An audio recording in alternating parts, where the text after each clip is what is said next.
Hello and Assalamu alaikum. My name is Mohsen Akram and I am here to talk about the very important jargons and terminologies of computer. It's our fourth lecture. We have already done our Islamic studies, our Pakistan affairs, and we will do after this current affairs of 2024, and those are 24 के सारे current affairs करेंगे महीने wise, month wise. But now it's a fourth lecture of our computer studies. Let's learn some terminologies. आपको पता है firewall किसे कहते हैं?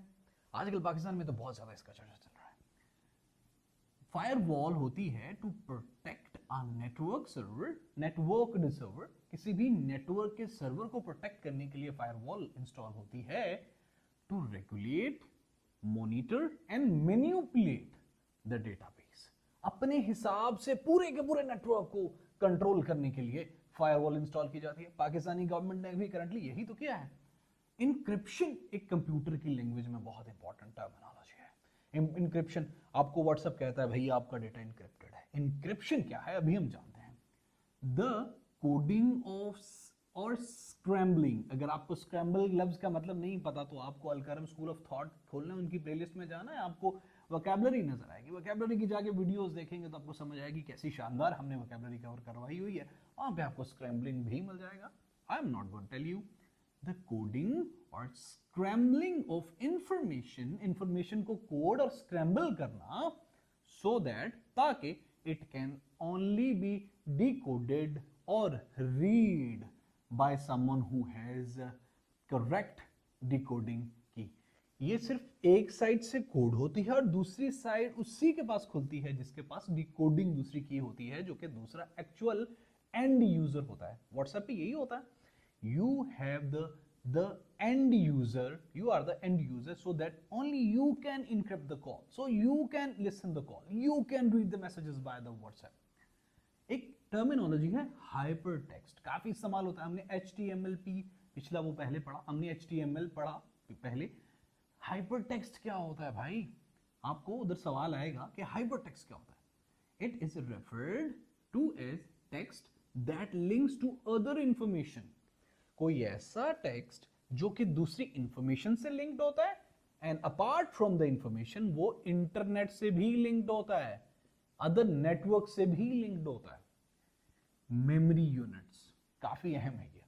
आमतौर पे आप सुनते हो यार तेरा फोन कितने एमबी दा, कितने जीबी दा। you are not aware that what is GB, what is MB, what is TB, what is other things। आपको पता है जो एक बिट होती है ना उसके अंदर, चूंकि पता है कंप्यूटर बाइनरी सिस्टम पे काम करता है, या 0 या 1 पे। बाइनरी 2 होता है, हम पहले इस पे एक्सप्लेन कर चुके हैं पिछली वीडियो में। इट्स फोर्थ पार्ट एंड पिछले पार्ट्स में हमने काफी डिटेल्ड बात की इस पे। बिट एक लफ्ज पे मुश्तमिल होती है, वो 0 हो सकता है या वो 1 हो सकता है, ठीक है।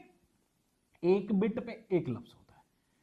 एक बिट जो है ना वो एक लफ्ज की होती है, जबकि एक निबल जो होता है ना वो 4 बिट्स पे बनता है। एक लफ्ज क्या था? एक बिट क्या थी? एक लफ्ज की। तो 4 लफ्ज यानी 01, 001, 110 या इस तरह से 4 बिट्स बनके मिलके एक निबल बनाते हैं। अच्छा, दिस इज 1 यूनिट। फिर 8 बिट्स मिलके एक बाइट बनाती है, ठीक है। यहां से बाइट से आगे आपकी मेमोरी के यूनिट स्टार्ट हो जाते हैं। क्या होता है फिर? 10-24 बाइट्स। कितनी बिट्स थी? 8 बिट्स, एक बाइट बना रही है। 10-24 बाइट्स मिलके एक केबी बनाते हैं, जिसको एक किलोबाइट कहते हैं, ठीक है। 10-24 केबीज मिलके एक एमबी बनाते हैं। कितने एमबी की ये वीडियो है? इट वुड बी रफली 1000 एमबी, ठीक है। 10-24 एमबी मिलके एक जीबी बनाते हैं, गीगाबाइट। 10-24 जीबी मिलके 1024 जीबी मिलके एक टेराबाइट यानी टीबी बनाते हैं। 10-24 टेराबाइट मिलके एक पीटाबाइट यानी पीबी बनाते हैं। फिर हेक्साबाइट, फिर इस तरह से आगे चलता रहता है। आई होप कि अगर आपको समझ नहीं तो ask me in the comment box, I will tell you. इंशाल्लाह मैं उसको मजीद थोड़ा और एक्सपाउंड कर दूंगा, एक्सप्लेन कर दूंगा। अच्छा, एक टर्मिनोलॉजी है लैन, LAN। लैन एब्रीविएट करता है, it stands for local area network, ठीक है। Use for a group of personal computers. ये क्या होता है? ग्रुप ऑफ पर्सनल कंप्यूटर्स के लिए टू लिंक टुगेदर। ये ग्रुप ऑफ पर्सनल कंप्यूटर्स को एक साथ मिलाने के लिए किसी कंपनी, किसी यूनिवर्सिटी, किसी एरिया के, किसी स्पेसिफिक कॉल सेंटर के कंप्यूटर्स को, नेटवर्क्स को एक साथ मिला देता है, so they can be linked together. एक लफ्ज इस्तेमाल होता है कंप्यूटर की दुनिया में, माइक्रोचिप। माइक्रोचिप कहते हैं a small silicon object which contains microscopic circuits होते हैं उसमें, ठीक है, सर्किटरी होती है उसमें, उसको माइक्रोचिप कहते हैं। I will try to show on the screen as well. OCR, अच्छा माइक्रोचिप्स जो है ना, ये इट्स वेरी इसेंशियल, ये कंप्यूटर के लिए ऐसे ही है जैसे गाड़ी के लिए लोहा, ठीक है। तो माइक्रोचिप के बगैर कंप्यूटर का कोई कॉन्सेप्ट नहीं है। लफ्ज है OCR। OCR कहते हैं ऑप्टिकल कैरेक्टर रिकग्निशन। आपको पता है जब आप कोई फोन, अपना मोबाइल सीधा करते हो किसी डॉक्यूमेंट के सामने पीडीएफ बनाने के लिए, आजकल बड़ा रिवाज चला हुआ है, मुझे पीडीएफ भेजो, पीडीएफ भेजो, वो आपका जो मोबाइल होता है ना, वो OCR के ऑप्टिकल कैरेक्टर रिकग्निशन के वजह से उस टेक्स्ट को समझता, पढ़ता, समझता, मतलब यहाँ टेक्स्ट है, उसको स्कैन करता है।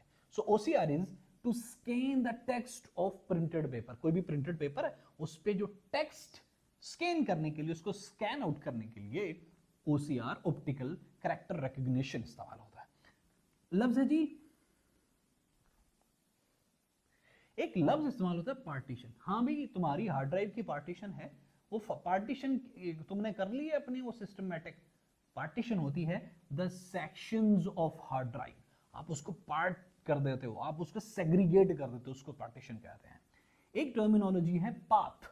पाथ कहते हैं आपकी तस्वीर कहां पड़ी हुई है। अच्छा, डी खोलोगे, सब तुम्हारे लैपटॉप है, तुमने खोला हुआ है, आपने खोला हुआ है, उसके अंदर आपकी एक तस्वीर पड़ी हुई है, वो कहाँ पे पड़ी हुई है? वो आपके फोल्डर डी की एक नीचे फोल्डर 2024 का बना है, वहां पड़ी है। That would be the path. The location of any file, any picture, any video, any sort of data would be the path of that file. एक है जी, अगला है intranet. This is not internet, this is intranet. Intranet is very essential for the companies, for the universities, for the land, right? Both are connected to each other. Intranet is a private internet strictly used within the confine of a company or a university. ये किसी भी area के networks को combine करने के लिए, get together, मिलाने के लिए, ताकि वो एक यूनिटी के तौर पे काम कर सके, इंटरनेट इस्तेमाल होता है। A computer that acts as a server for other computers is termed as host. जो कंप्यूटर एज अ सर्वर काम करता है ना, जो सबसे मेन कंप्यूटर के तौर पे काम करता है, आपको पता है जितने भी कंप्यूटर्स होते हैं ना नेटवर्क के, वो सब एक सर्वर से कनेक्टेड होते हैं। उस सर्वर को होस्ट कहते हैं इस स्पेसिफिक लैंग्वेज के अंदर। Largest manufacturer of micro processors Intel है, और Intel stand for integrated electronics. Intel का जो एब्रीविएशन है वो है इंटीग्रेटेड इलेक्ट्रॉनिक्स। टिल डेट आज तक 5 generations of computer have been developed only. अब अगर आपसे पूछा जाए कितनी जनरेशंस डेवलप हो चुकी हैं, तो there would be only 5 generations so far have been developed. तो आज का कंप्यूटर एआई यूज करता है, आज का कंप्यूटर मल्टीटास्किंग है, आज का कंप्यूटर में बहुत ज्यादा फंक्शनैलिटीज हैं। हम उस पर बात करेंगे तो बहुत लंबी बात हो जाएगी। PC, personal computer, was a trade name of IBM। ठीक है, IBM was one of the pioneer companies for the personal computers, और इसका ट्रेड नेम था personal PC। The power of supercomputers is measured in flops, FLOPS। Super computer जो होते हैं उनकी power flops में मेजर की जाती है। What is a computer virus? Computer virus क्या चीज है? ये एक सॉफ्टवेयर प्रोग्राम होता है जो कि किसी भी कंप्यूटर के सिस्टम को, प्रोग्राम्स को क्रैश करने के लिए या एज अ वर्म यूज किया जाता है। दोस्तों, एक ये भी सवाल आता है कि आज तक सबसे ज्यादा किस वायरस ने दुनिया में नुकसान पहुंचाया है? उस वायरस का नाम है आई लव यू वायरस का नाम था। ठीक है, इसने इतने लोगों को बेवकूफ बनाया था, इतने ज्यादा इसने नुकसान किए थे। SMPT इस किस लिए स्टैंड करता है? Simple mail transfer protocol, SMPT abbreviation है। Biggest company of computers in the world. अगर आप आज से लेके कोई और पढ़ रहे होते तो, या पुरानी वेबसाइट्स जिनका मैं पहले नाम बताया है वहां से पढ़ रहे हैं, पुरानी किताब से पढ़ रहे हैं, तो वहां पे है IBM। ठीक है, बिगेस्ट कंप्यूटर कंपनी है, लेकिन अभी नहीं है। अभी लेनोवो 2024 के अंदर ये सितंबर 2024 है। यहां पे आज दुनिया की सबसे बड़ी कंपनी है लेनोवो, जिसका शेयर है 24.7% पूरी कंप्यूटर मार्केट के अंदर, और दूसरे नंबर पे एचपी आ रही है जिसका ये शेयर 21.8% है, यानी 21% दुनिया की कंप्यूटर को ओन करती है एचपी। इन दोनों का काफी अच्छा कंपटीशन चल रहा है। इन 1993 first widely available web browser mosaic, उसका नाम था मोज़ैक, रिलीज हुआ था 1993 के अंदर। मोज़ैक कब रिलीज हुआ था? सबसे पहला वाइडली अवेलेबल वेब ब्राउजर था और ये 1993 के अंदर रिलीज हुआ था। ब्राउजर अब क्या होता है, ठीक है? अब ब्राउजर होता है एक प्रोग्राम होता है जो कि इस्तेमाल किया जाता है, जो यूज टू व्यू, देखने के लिए world wide web pages such as Google, Yahoo, Explorer etcetera. तो ब्राउजर इन तमाम को देखने के लिए, जो वर्ल्ड वाइड वेब से रिलेटेड होते हैं ना, गूगल, याहू वगैरह, उनको देखने के लिए, उनको व्यू करने के लिए इस्तेमाल होता है ब्राउजर।